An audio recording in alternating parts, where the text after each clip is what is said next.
This episode contains discussion of some sensitive issues. You can find a list of topics discussed in the video description below. Today, we're thinking about families and what philosophy can say about family structure. Sometimes couples might not be able to have a child themselves, so they'll use what's called a surrogate. A surrogate is another person who gets pregnant with the couple's child through a medical procedure. They then carry the baby to term, give birth to the baby, and give the baby to the couple. But what do you think should be done if the surrogate changes their mind and decides they want to keep the baby? Would it then be okay to take the baby off them and give it to the couple? Think about this for a second. What do you think?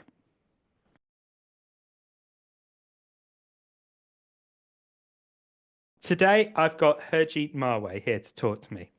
Herjeet is a philosopher here with me at the University of Birmingham, and she's an expert on surrogacy and the philosophy of the family. Herjeet, welcome. Hi, Henry. Happy to be here. Okay, Herjeet, I'm going to ask you what you think about surrogacy. And could you please cram your answer into 45 seconds? Okay, 3, 2, 1, go. So I think surrogacy is both ethically good and challenging for lots of reasons, and I'll give just two. So it's good because it's expanded who can form families. So gay couples, straight couples, or single people who can't carry children because they don't have all the body parts needed, for instance, can now have children that are genetically related to them. So if you've always wanted to have a family of this kind but thought you couldn't, we might think it's more ethical that you now can. But there are also some challenges. For instance, sometimes people who want a baby pay the person carrying the baby some money. Some people think this means we're effectively buying the child, but the human beings aren't the sorts of things that should be buyable or sellable. Other people think that it means we're buying the service of the surrogate, but the involvement of money gives the buyer excessive control over the carrier's body, and this is control that they shouldn't have. Given all this, some people think that money mustn't be exchanged at all, but this could seem unfair because pregnancy is work and we shouldn't expect workers to do their work for free. So it's complicated. Okay, Herjeet, that was 59 seconds. So slightly over the 45, but we've seen worse. I think our longest is 77 seconds. Oh, wow. Okay, so is the surrogate's baby the biological child of the couple? How does all that work? So the answer to that is complicated, Henry.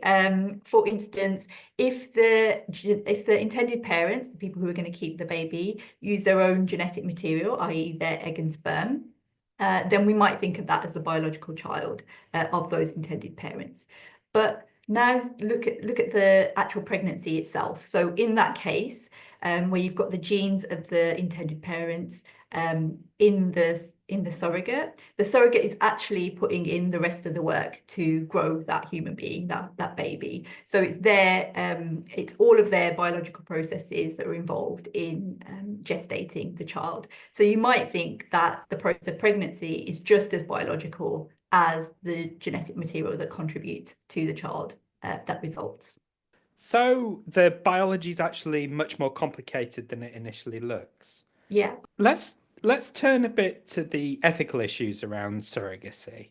What happens if the surrogate changes their mind and decides that they want to keep the baby?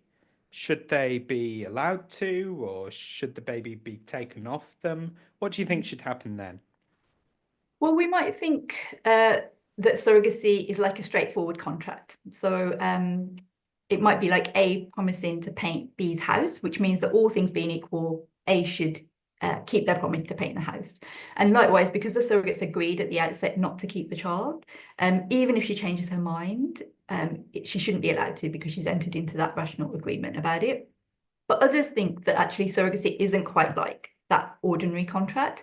It's much more risky and it's high stakes because it involves intimate parts of the body, and it's more likely to involve psychological and emotional perspectives that might change over time. So agreements in surrogacy might be more like those where consent isn't a one-off thing, and it should be possible to change your mind at several points, even if you initially agreed. It's important, I think, though, to recognise two things. So one is that the surrogate doesn't seem to change her mind all that often, But the second is that whatever you might think about this, we might want to challenge ourselves to not fall into the trap of thinking of this as an either or type issue. So either the surrogate or the intended parent keeps the child, where this means excluding the other entirely. So for instance, we might try and think about how both the intended parents and the surrogate could maintain a relationship with the child, if that's in the best interests of the child. So if there was just one idea that you would like people to walk away with, what do you think it would be?